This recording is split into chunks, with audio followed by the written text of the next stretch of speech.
आज है 22 अप्रैल 2026। बहुत सारे इम्कानात थे, बहुत सारे खदशात थे कि अमेरिका ईरान पे दोबारा से बमबारी जो है उसका आगाज़ कर देगा। ऐसा नहीं हुआ क्योंकि सीज़ फायर में तोसी हो गई और ये सारे मामलात कैसे और आगे क्या होने जा रहा है, वो आज की इस वीडियो में हम डिस्कस करेंगे।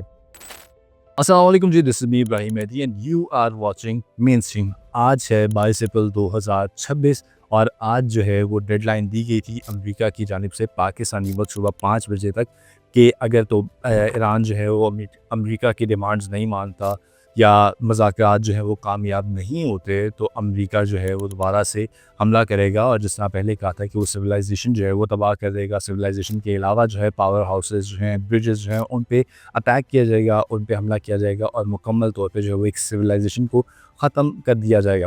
लेकिन आज क्या देखा जाता है कि सुबह 5 बजे से कुछ टाइम पहले जो है वो ट्रंप की जानिब से एक ट्वीट की जाती है कि हम इस सीज़ फायर को थोड़ा-सा एक्सटेंड कर रहे हैं। कब तक एक्सटेंड कर रहे हैं उसको डिस्कस करते हैं। हम इस सीज़ फायर को एक्सटेंड कर रहे हैं on the request of the PM Shehbaz Sharif and the field marshal Asim Munir. दूसरी जानिब उन्होंने कहा कि नेवल ब्लॉकेड जो है वो जारी रहेगी और उसके साथ-साथ उन्होंने अपनी आर्मी को तैयार रहने के लिए कहा कि किसी वक्त भी हम हमला कर सकते हैं और सीज़ फायर उस वक्त तक तौसी की गई है जब तक ईरान जो है अमेरिका की डिमांड्स नहीं मान लेता या मज़ाकरात के कोई नताइज नहीं निकल आते। और साथ-साथ उन्होंने कहा कि हम देख रहे हैं कि ईरान की जो लीडरशिप है वो मुनक़सिम है, वो डिवाइड है और इसका हमें पहले भी अंदाज़ा था कि ऐसा हो सकता है। क्या मुनक़सिम है, नहीं है, क्या डिवाइड है, नहीं है, इसको भी हम डिस्कस करेंगे। लेकिन हम देख रहे हैं कि जब उन्होंने बात की नेवल ब्लॉकेड की तो उस पे ईरान का रद्द-ए-अमल ये था कि नेवल ब्लॉकेड जो है सीज़ फायर की खिलाफ वर्जी ही है। ये बिल्कुल बमबारी की तरह ही है क्योंकि नेवल ब्लॉकेड के थ्रू जो है वो ईरान की इकॉनमी को बर्बाद किया जा रहा है। एक दिन में तकरीबन $500 मिलियन का नुकसान हो रहा है ईरान को। अच्छा, अगर हम 15 दिन पहले जाएँ, 15 दिन पहले जो ट्रंप का मिज़ाज था, जो एटीट्यूड था वो बड़ा डिफरेंट था। ट्रंप ने हमेशा बात की कि हम ये तबाह कर देंगे, ये बर्बाद कर देंगे, सिविलाइजेशन ख़त्म कर दी जाएगी, ये तमाम मामला जो है वो ख़त्म कर दिए जाएंगे। लेकिन आज जो है वो मामला थोड़ा-सा नरमी देखने में आई, तौसीह कर दी गई सीज़ फायर में, रिक्वेस्ट की गई पीएम की जानिब से और फील्ड मार्शल की जानिब से, उसमें तौसीह कर दी गई। लेकिन जो एटीट्यूड है उसमें थोड़ी-सी नरमी नज़र आई है। हाँ, वो मेंटली तौर पे इसको अपनी हार जो है वो कबूल करना, अपने आप को मेंटली तौर पे तैयार करें कि उनकी हार हो चुकी है। और दूसरी साइड पे ईरान जो है वो कहता है कि बहुत सारे जब एक फ़रीक इस सारे मामलात में हारा हो तो उसकी इतनी सारी डिमांड्स जो हैं वो नहीं रखनी चाहिए और समहाउ अमेरिका का भी कुछ हाल इसी तरह से ही है। ऑन दी अदर हैंड अगर आप इन सारे मामलात में जो है वो पाकिस्तान का किरदार देखें तो पाकिस्तान का किरदार जो है वो काफ़ी कमेंडेबल रहा है। 15 दिनों के अंदर पाकिस्तान ने 2 दफ़ा पूरी दुनिया को तबाही से, बर्बादी से बचाया है और आज भी जो है वो पीएम की जानिब से और फील्ड मार्शल की जानिब से जो है वो रिक्वेस्ट की गई ट्रंप को और उनकी रिक्वेस्ट पे अमल करते हुए ट्रंप ने ये ट्वीट की।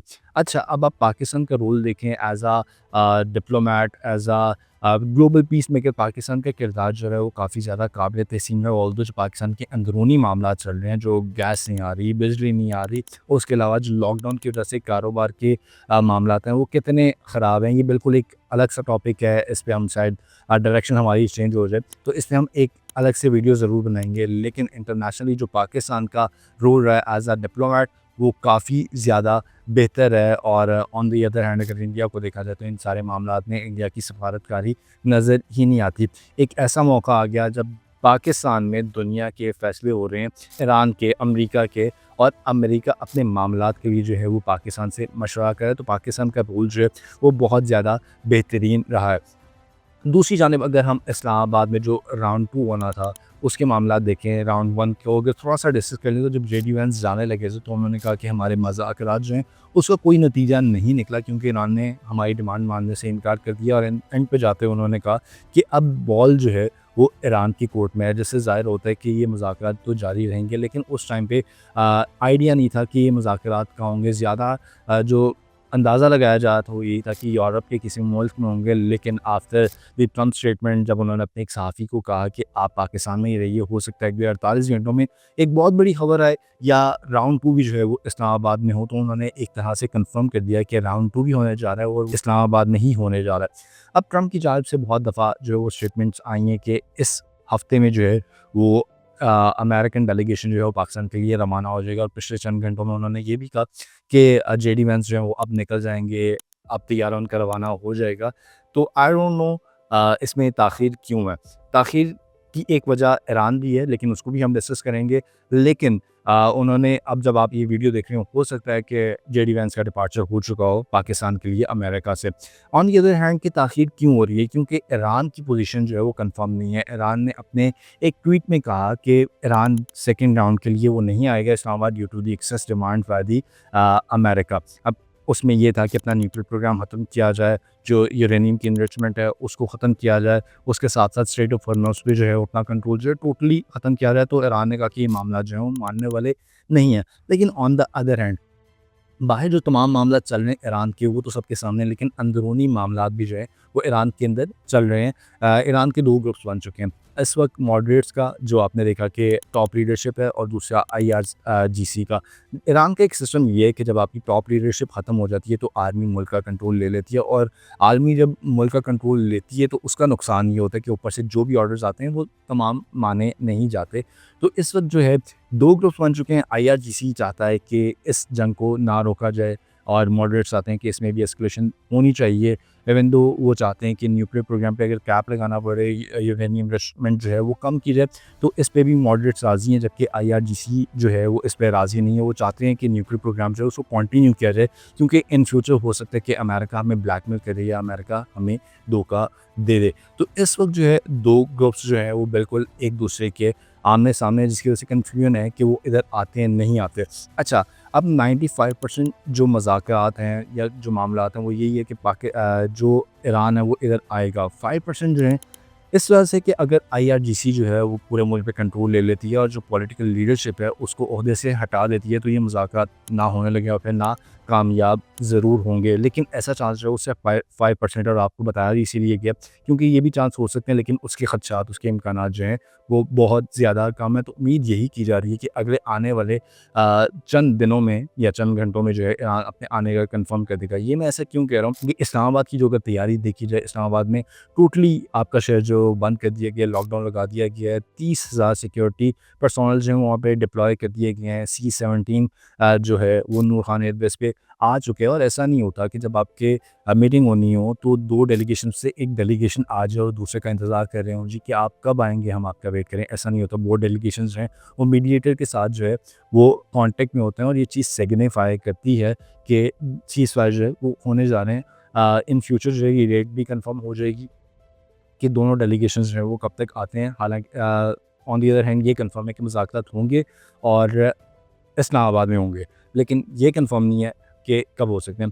अब थोड़ा-सा अगर देखते हैं कि ईरान जो है मुज़ाकरात होते हैं और ईरान के ऊपर से सैंक्शंस जो हैं वो ख़त्म हो जाती हैं, तो गल्फ़ कंट्रीज़ के लिए, सऊदीया के लिए, कतर के लिए बड़े मामलात जो हैं वो ख़राब हो जाते हैं। ऑल्दो अगर सैंक्शंस नहीं भी हटते और जंग जो है वो जारी रहती है तो भी मामलात काफ़ी ज़्यादा ख़राब हैं। जंग जारी रहती है तो उनको नुकसानात हैं, लेकिन अगर जंग जारी नहीं रहती तो ईरान के ऊपर से काफ़ी ज़्यादा सैंक्शंस हटाए जा सकते हैं। ईरान के जो मुंजमद एसेट्स हैं, फ़ीस एसेट्स हैं पूरी दुनिया में, वो तकरीबन $100 अरब के हैं, और जब $100 अरब के एसेट जो हैं वो उसके अनफ्रीज़ होंगे तो एक जो इकॉनमी बूस्ट होगी ईरान की, उसका अंदाज़ा शायद ना आपको और ना मुझे, क्योंकि $100 अरब एक बहुत बड़ी अमाउंट है, और अगर इसका आधा भी ईरान को मिल जाता है तो भी उसकी इकॉनमी जो है वो काफ़ी ज़्यादा बूस्ट कर सकती है।